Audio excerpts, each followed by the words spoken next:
오늘은 창세기 43장 16절에서 24절까지 말씀을 같이 묵상하겠습니다.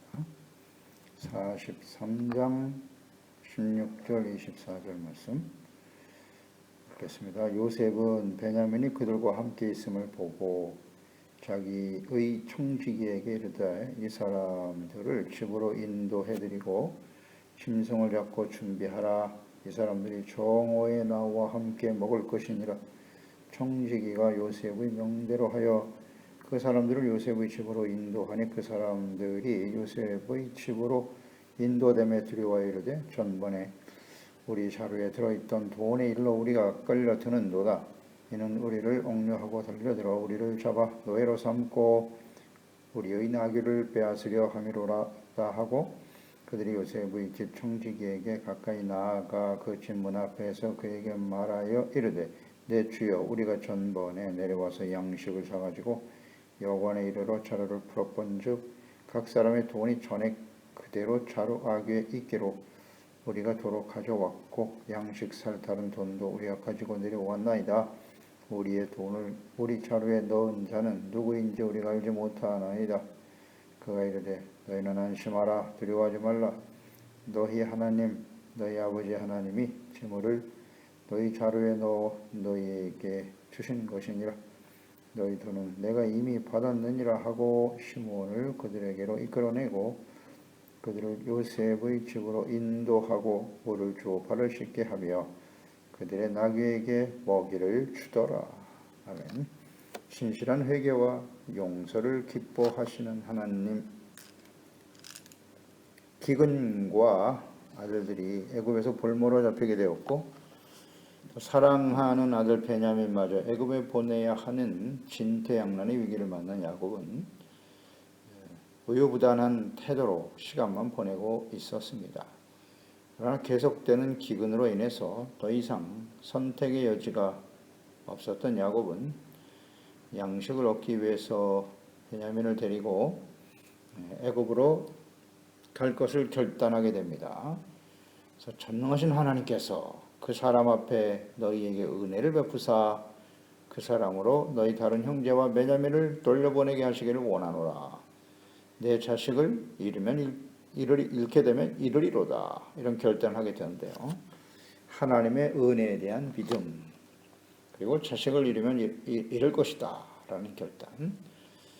이것은 우리가 묵상됐듯이 하나님께서 아브라함을 시험하셨던 것처럼 아들 이삭을 모리아산에 바쳐라. 아브라함은 즉시 순종했으나 야곱은 아브라함과 같지 않네요. 우유부단하게 시간을 끌다가 결국 어쩔 수 없는 상황이 되자 이제서야 결단하게 되죠. 아들을 잃으면 잃으리이다. 이렇게 될 것이다. 그러니까 하나님께 대한 절대적인 신뢰와 믿음.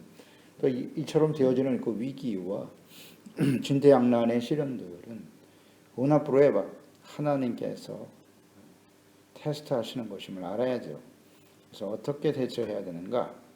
믿음으로 주님의 뜻에 순종하는 것이 필요하죠. 16절 17절에 요셉은 시몬을 인질로 잡고 동생 베냐민을 데리고 올 것을 명령을 내렸고 기다리고 있었습니다. 형들이 감옥에서 과거 자신을 죽이려 했던 죄를 고백하고 자책하는 말을 들었을 때 크게 감격하여 눈물을 흘렸었죠. 형제 우애의 진실함을 확인하기를 원했습니다. 그래서 베냐민이 그들과 함께 있음을 보고 그랬어요. 베냐민을 데리고 내려왔어요.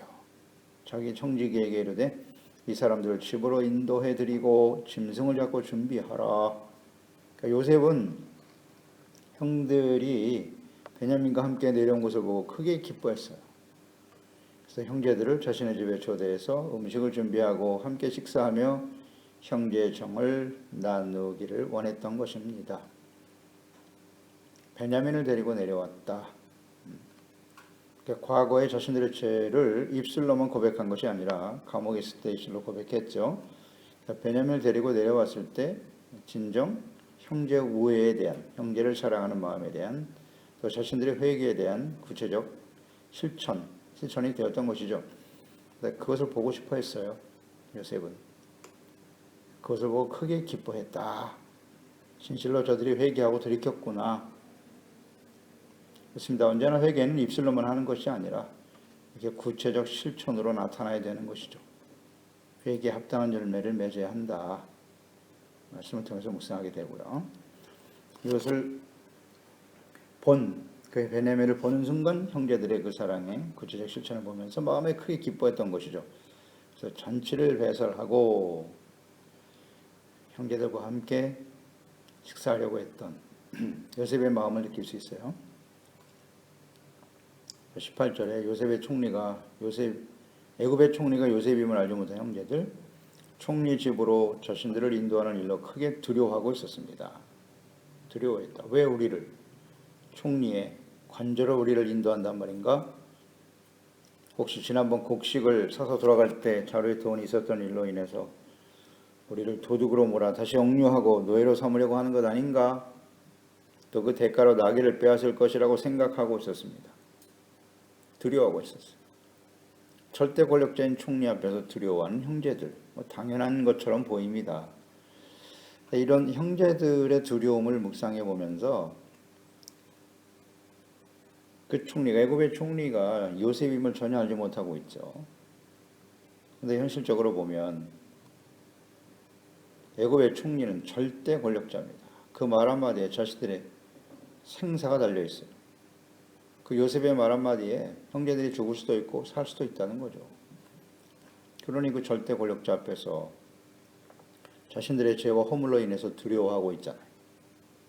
두려워하고 있다. 자신들이 혹시 도둑으로 몰려 죽지는 않을까? 이런 모습을 묵상해 보면서 절대 권력자인 총리 앞에서 이렇게 두려워하기 이전에 왕이신, 절대 권력자이신, 만유의 주가 되시는, 만왕의 왕이 되신 하나님 앞에서 자신들의 죄로 인하여 두려워하고 돌이켰어야 했죠. 형제를 시기 질투하고 내가 우리의 왕이 되겠느냐 조롱하면서 아버지의 사랑을 독차지 않은 동생 요셉을 죽이려고 했다. 이게 얼마나 심각한 죄입니까? 이상한 일도 아니에요. 가인이 아벨을, 하나님께서 그의 제사를 받아주셨다는 이유로 동생 아벨을 돌로 쳐 죽였던 가인. 그러니까 아담과 하와가 범죄한 이후에 태어난 결과이고요. 그 이후에 살아가는 모든 사람들의 속성에 이것이 들어있어요. 이 죄악의 속성. 시기, 질투, 미워하는 것 자체가 살인입니다. 직접 죽이기도 하지만 마음의 형제를 미워하는 것 자체가 이미 살인이라고 예수님께서 선상수훈에 말씀해 주셨지요. 이것이 이제 죄악의 본질이에요. 그러니까 그 형제들의 마음속에 요셉을 죽이려고 했지 않습니까? 이 절대 권력자 앞에서 자신들의 과거의 죄를 돌이키면서 이 일로 인해서 혹시 자신들이 죽지는 않을까, 재산을 다 빼앗기지는 않을까 두려워하고 있잖아요. 그 하나님을 인식했어야지요. 야곱의 아들들이 누굽니까? 아브라함으로부터 시작된 하나님의 그 언약의 복을 계승해야 될 사람들이고 복의 근원이 되어야 할 사람들이죠. 하나님의 다스림을 받는 의의 거룩한 백성이 되어야 할 야곱의 아들들이 왕이신 하나님 앞에서는 두려워하지 아니하고 형제를 미워하고 죽이려고 했던 사람들, 이제 권력자 앞에서 두려워하고 있네요. 그런데 이 야곱의 아들들의 모습이 모든 시대에 나타난 이스라엘, 야곱의 후손들이죠. 하나님의 선택한 하나님의 선민들의 모습 속에서 찾아보기 어려웠어요. 하나님을 두려워해야 될 그들이 하나님을 두려워하지 아니하고 우상 숭배에 빠지고 하나님을 버리고 조롱하고, 그래서 결국 하나님의 공의 앞에 서게 되는 것이죠. 오늘날 우리도 마찬가지입니다. 예수 그리스도로 말미암아 은혜로 죄사함 받고 구원받은 하나님의 자녀들이 세상에서 힘 있는 사람들 앞에서는 두려워하면서 전능하신 하나님 앞에 지금도 살아계셔서 우리를 우리의 모든 것을 알고 계시는 하나님 앞에 죄를 자백하고 두려워하지 아니한다. 하나님 앞에 두려워해야죠. 하나님을 경외하는 태도란 무엇인가? 이 요셉 앞에 서 있는 야곱의 아들들, 그의 형제들을 통해서 묵상하게 되네요. 사람을 두려워합니까? 힘 있는 사람들을 그래서 불의와 타협합니까? 우리는 하나님을 두려워하는 자들이 되어야죠. 그런데 그렇지 못하고 있어요. 두렵고 떨림으로 우리의 구원을 이뤄가야 하는데요. 기근으로 인해서 애굽의 총리가 된 요셉 앞에 서게 되었고 절대 권력자 앞에서 자신들의 과거의 죄를 낱낱이 고백하고 돌이키는 형제들, 또 죄를 자백하고 돌이키고 형제 우위의 진실한 모습을 보이는 형제들. 그러니까 요셉은 그 모습을 보면서, 형제들을 보면서 마음에 큰 기쁨, 감격과 기쁨이 찾아온 것이죠. 그 형제들을 기뻐하면서 잔치를 마련하는 요셉, 이것이 곧 하나님 아버지의 마음 아니겠습니까? 죄를 깨닫고 회개하고 돌이켜서 그에 합당한 삶을 살아가고자 하는 자들을 하나님께서는 이렇게 기뻐하세요. 하나님은 공의의 하나님이시죠. 죄에 대해서는 엄격하신 분입니다. 그러나 죄를 깨닫고 돌이키는 자를 크게 기뻐하시는 분 또한 하나님이시다. 하나님이 무엇을 기뻐하시겠습니까? 나는 죄가 없는 완벽한 의인입니다. 그런 사람은 세상에 아무도 없어요. 한 사람도 없다고 하셨습니다. 죄를 깨닫고 돌이킬 줄 아는 겸손한 마음, 그걸 하나님이 기뻐하시죠. 하나님은 용서를 기뻐하시는 분이에요. 회개와 용서. 그러니까 하나님을 인정하고 그분 앞에서 자신들의 죄를 진실되게 고백하고 자백하면 용서해 주시는 하나님, 용서를 기뻐하시는 하나님이에요. 이사야서 55장 6절로 7절에 너희는 여호와를 만날 만한 때에 찾으라. 가까이 계실 때에 그를 부르라. 악인은 그 길을, 불의한 자는 그의 생각을 버리고 여호와께로 돌아오라. 그리하면 그가 긍휼히 여기시리라. 우리 하나님께로 돌아오라. 그가 너그럽게 용서하시리라. 아멘. 하나님께 돌아와서 불의를 버리고 악한 생각을 버리고 하나님께 돌아오라. 회개하고 돌이킨다는 건 죄악된 길로 가다가 하나님과 하나님의 말씀으로 돌아가는 거예요. 그럴 때 하나님께서는 그러한 사람들을 긍휼히 여기신다. 너그럽게 용서하신다. 시편 33편 13절 이하에 보면 여호와께서 하늘에서 굽어보사 모든 인생을 살펴보고 계시다. 곧 그가 거하시는 곳에서 세상의 모든 거민들을 굽어 살피시는 도다. 18절에 여호와는 그를 경외하는 자 곧 그의 인자하심을 바라는 자를 살피사 그의 영혼을 사망에서 건지시며 그들이 굶주릴 때 그들을 살리시는 도다. 아멘. 여호와는 하나님께서 다 보고 계시다는 거예요. 모든 거민들을 굽어 살펴보고 계신다. 하나님의 눈을 피할 수가 없습니다. 다 아시고 계십니다. 이 하나님을 아느냐 모르느냐 굉장히 중요합니다. 그 차이는. 오늘날 온 세상에 CCTV가 설치되어 있기 때문에 웬만한 범죄는 이제 거의 다 찾아낼 수 있어요. 숨길 수가 없습니다. 그러나 간혹 CCTV 사각지대가 있어서 그곳에서 범죄를 하는 그런 일들이 벌어지고 있습니다만은, 그러나 하나님의 눈은 피할 곳이 없어요. 우리의 마음속까지도 살피고 계시기 때문에 하나님은, 이 하나님을 우리는 알고 있나요? 그 하나님을 인식하며 살아가고 있는가요?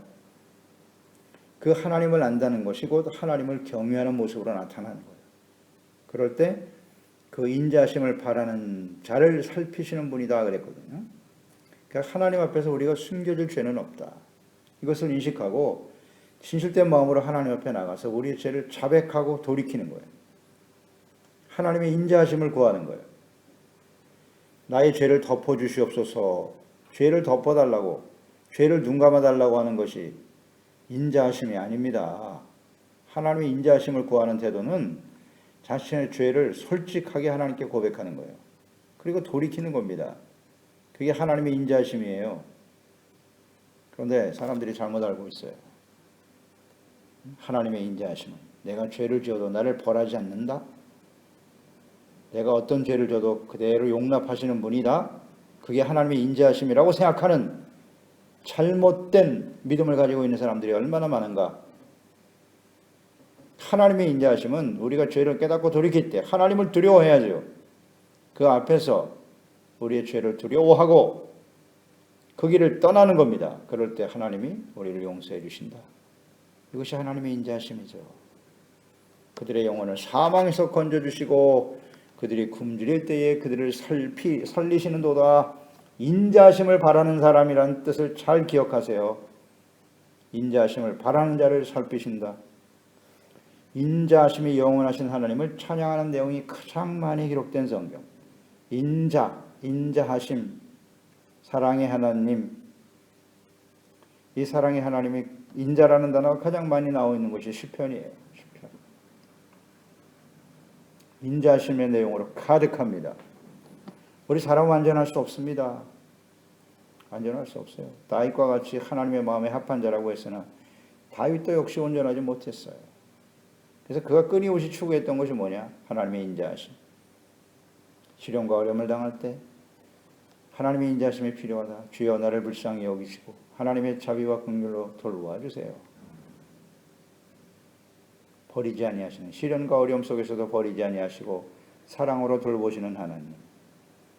내가 범죄했을 때 죄를 깨닫고 회개하고 돌이키면 언제든지 사랑으로 용서해 주시는 하나님. 그 사랑과 인자의 의미를 잘 이해해야 합니다. 그냥 죄를 지어도 내버려 두시는 인자하심이 아니에요. 죄를 지어도 사랑하시는 하나님이라고 생각하면 안 돼요. 돌이킬 때, 진심으로 회개하고 돌이킬 때 하나님의 사랑과 인자가 임한다는 사실, 균형을 잃어버리면 안 됩니다. 하나님을 인정하고 경외하는 태도, 모든 것을 아시는 하나님 아니십니까? 진실을 자백하고 돌이킬 때 용서하기를 기뻐하신다. 묵상하게 되네요. 눈앞에 보이는 권력자만 두려워하지 말고 하나님을 두려워해야죠. 그 하나님과의 어떤 만남, 인격적인 교제와 만남이 없는 사람은 불가능하겠죠. 이것은 무슨 종교적인 행위로 나타나는 게 아닙니다. 종교적인 하나님 앞에 나와서 성전에 나와서 예배를 드렸다. 그 예배를 드린다고 하는 것 자체가 예배의 의미가 무엇입니까? 하나님의 거룩한 임재하심 앞에 우리의 죄와 허물을 주님 앞에 고백하고 두려워하죠. 우리 죄 때문에 두려워하는 것이죠. 진실한 마음으로 깨닫고 돌이키고 용서받고 의롭다함을 얻는 것. 예배 자체가 의의가 아닙니다. 예배의 형식 자체가 의의가 아니에요. 대면 예배를 드려야 되느냐? 비대면 예배는 예배가 아닙니까? 하나님의 거룩한 임재하심 앞에 하나님의 성전에도 하나님이 계시지만 물론 예배는 하나님이 언약한 장소에서 드려라. 주님의 약속이기도 하죠. 하나님의 말씀, 하나님의 뜻을 정확하게 이해해야죠. 하나님의 말씀과 뜻을 따라 순종하는 하나님 앞에 예배의 의미는 속죄거든요. 죄를 계속 깨닫고 돌이키는 시간이 예배란 말이죠. 그럼 죄는 무엇입니까? 죄를 용서받기 위해서 예배를 드리는 것인데 죄라고 하는 것은 간단합니다. 율법, 십계명은 하나님의 의의 기준이고 죄를 깨닫기 위해서 주신 말씀인데요. 간단하게 요약하면 하라와 하지 말라입니다. 하라와 하지 말라. 이것을 따르지 못하면 그게 죄가 되는 거예요. 주님께서 하라고 하는 것을 하지 않으면 그게 죄가 되는 것이고 하지 말라고 하는 것을 하는 것뿐만 아니라 해야 할 일을 하라고 하신 일을 하지 않는 것도 죄입니다. 주님께서는 이 계명을 예수 그리스도를 통해서 간단하게 요약하셨지 않습니까? 내가 너희를 사랑한 것 같이 너희가 서로 사랑하라. 명령입니다. 서로 사랑하라 해야 합니다. 그러면 이 시대에 하나님을 사랑하고 목숨을 다하고 뜻을 다하고 성품을 다해서 내 하나님을 사랑하고 내 이웃을 내 몸과 같이 사랑하라 그랬잖아요. 내 몸과 같이 이웃을 사랑하라. 오늘 이 코로나19 시대에 내 몸을 사랑하는 것처럼 이웃을 사랑한다는 것이 무엇을 의미하는 것일까요? 하라는 것을 안 하면 그게 죄라고 하셨으니까 이 시대의 이웃사랑의 실천은 무엇이겠습니까? 다른 사람은 다 감염돼도 나는 감염되지 않을 거야. 우리 교회 이 예배 드리는 사람들은 하나님이 지켜주시니까 나는 감염되지 않을 거야. 그러면 그 일로 인해서 거기서 감염이 시작되면 이웃 사람들, 내가 사랑하는 가족들과 이웃들에게 감염되는 것, 그것이 하나님의 사랑입니까? 하나님을 사랑하는 걸까요? 이게 참 제대로 하나님의 말씀을 이해하지 못하고 있어요. 형제 이웃을 사랑하지 않는 사람은, 눈에 보이는 형제를 사랑하지 않는 사람은 눈에 보이는 하나님을 사랑할 수 없다. 눈에 보이는 형제를 사랑하지 못하면서 하나님을 사랑한다고? 그건 거짓이라고 요한일서에 나와 있지 않습니까? 해야 할 일을 하지 않는 것도 죄예요. 지금 이웃 사랑은 서로를 불쌍히 여기고, 혹시 나로 인해서 이 감염에 대해 이웃들에게 해를 주면 어떡할까? 그들을 걱정하는 것입니다. 자신은 뭐 병에 걸려서 죽으면 순교라고 하겠지. 저기 한 사람 죽는 것으로 끝나는 일이 아니잖아요. 예배드리다가 감염되어 죽는 것이 십자가 지는 일일까요? 어리석은. 이것은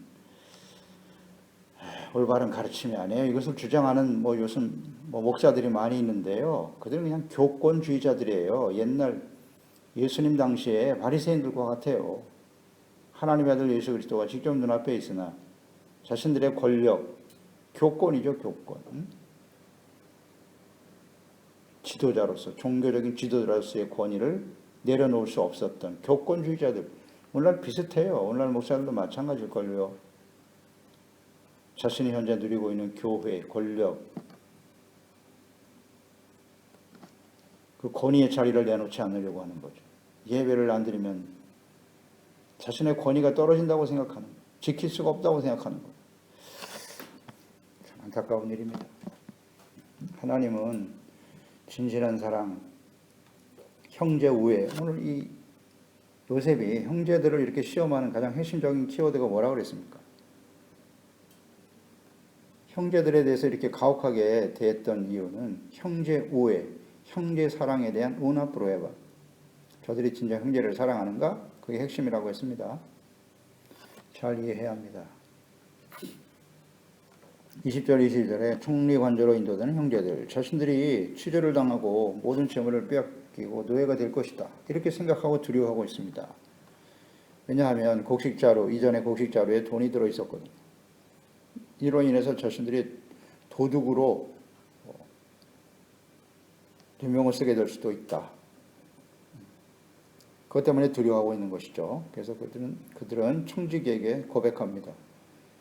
이 일에 자신들은 결백하다라고 주장하고 있어요. 곡식을 사갔을 때 그 돈이 그대로 들어있기 때문에 다시 가져왔다. 그러니까 요셉의 마음을 알지 못하고 있기 때문에 지금 이 형제들은 두려워하고 있는 것입니다. 그러니까 범죄할 수밖에 없는 사람들, 하나님 앞에서 자신의 죄를 자백하면 용서하시며 기뻐하시는 하나님을 알지 못하면 두려워하게 되어 있는 겁니다. 언제나 두려우면은 그 원인이 죄입니다. 죄가 있으면 두려워하게 되어 있어요. 그리고 죄를 깨닫고 회개하고 돌이킬 때 용서해 주시는 하나님. 그러니까 요셉에 대한 이해가 없단 말이에요. 요셉은 그들을 불쌍히 여기고 사랑하고 있는데 회개하고 돌이키는 데를 사랑하시고 용서하시는 하나님을 알아야 두려워하지 않는 거예요. 자백하면 되니까.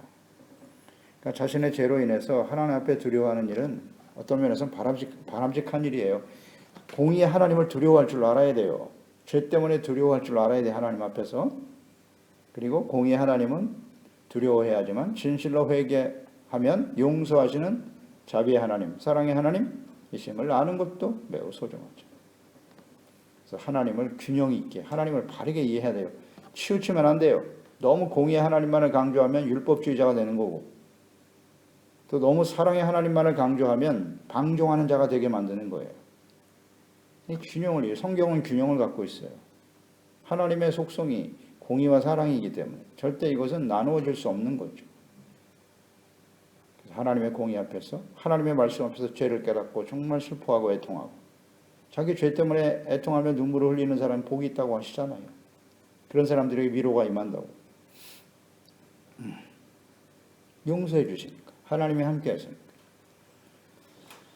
요한일서 4장 18절로 21절에 사랑 안에 두려움이 없고 온전한 사랑이 두려움을 내어 쫓나니 두려움에는 형벌이 있다. 두려워하는 자는 사랑 안에서 온전히 이루지 못하였느니라. 우리가 사랑하면 그가 먼저 우리를 사랑하셨음이라. 누구든지 하나님을 사랑하노라 하고 그 형제를 미워하면 이는 거짓말하는 자니 보는 바 그 형제를 사랑하지 아니하는 자는 보지 못하는 바 하나님을 사랑할 수 없느니라. 우리가 이 계명을 주께 받았나니 하나님을 사랑하는 자는 또한 그 형제를 사랑할지니라. 아멘.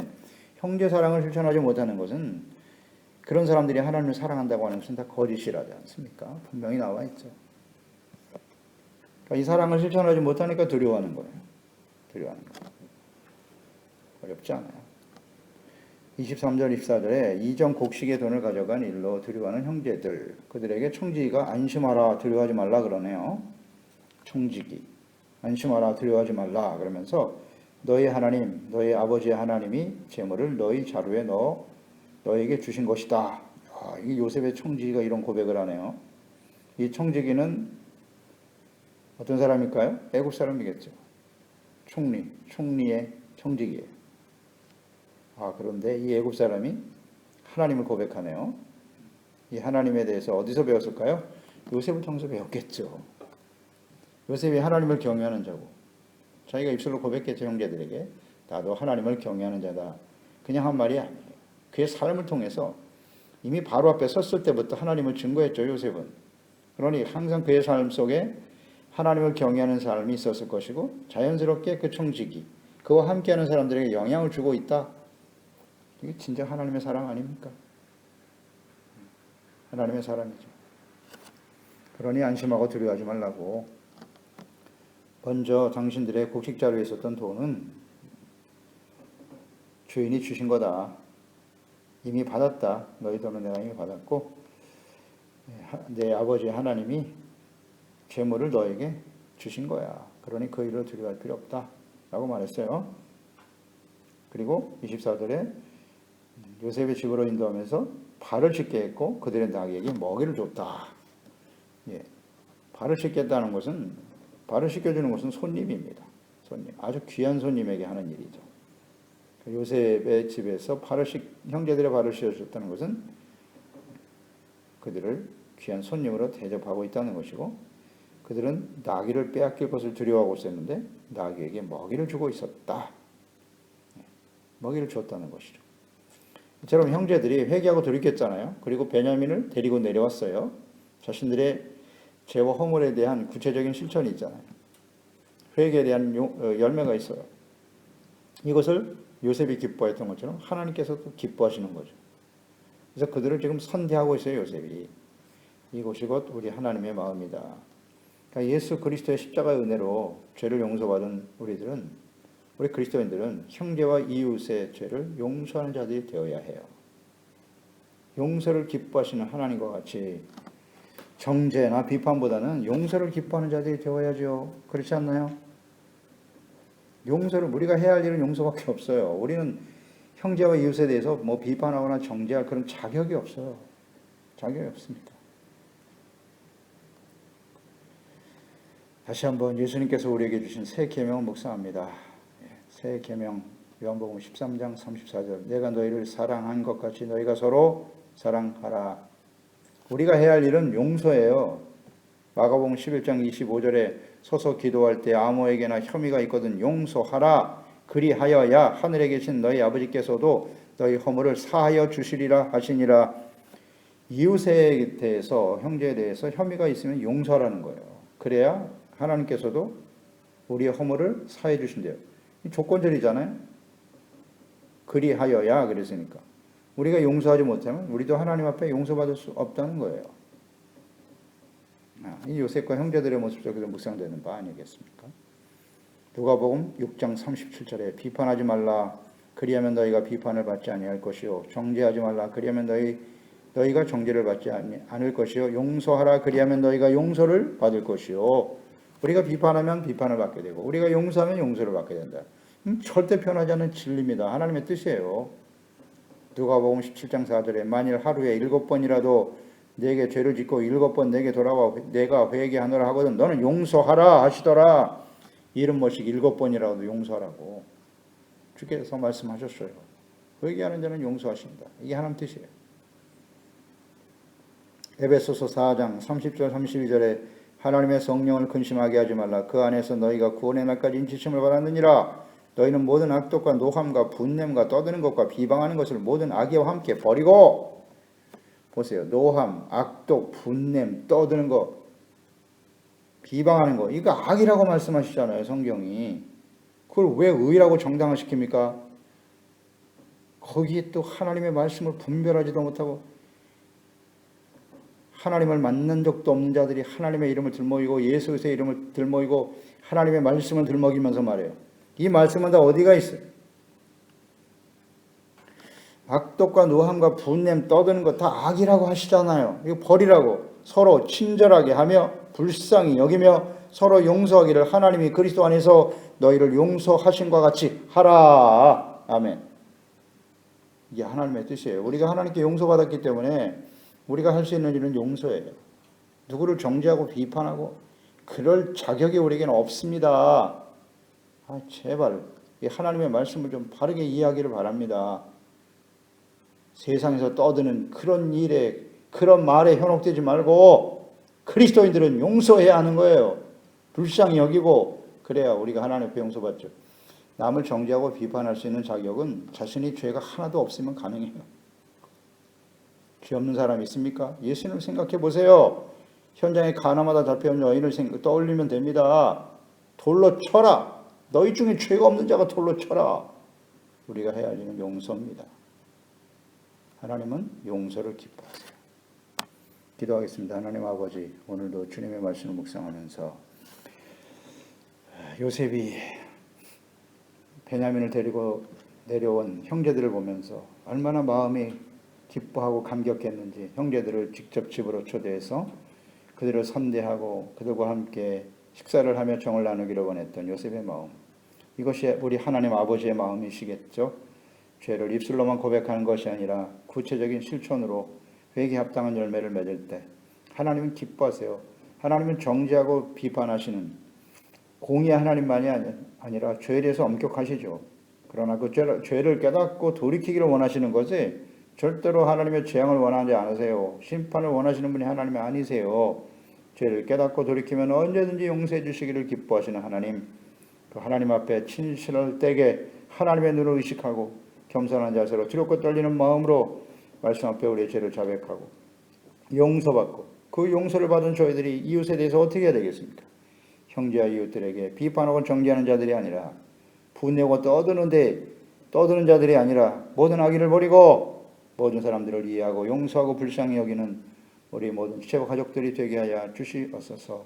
예수님의 이름으로 기도드리옵나이다. 아멘.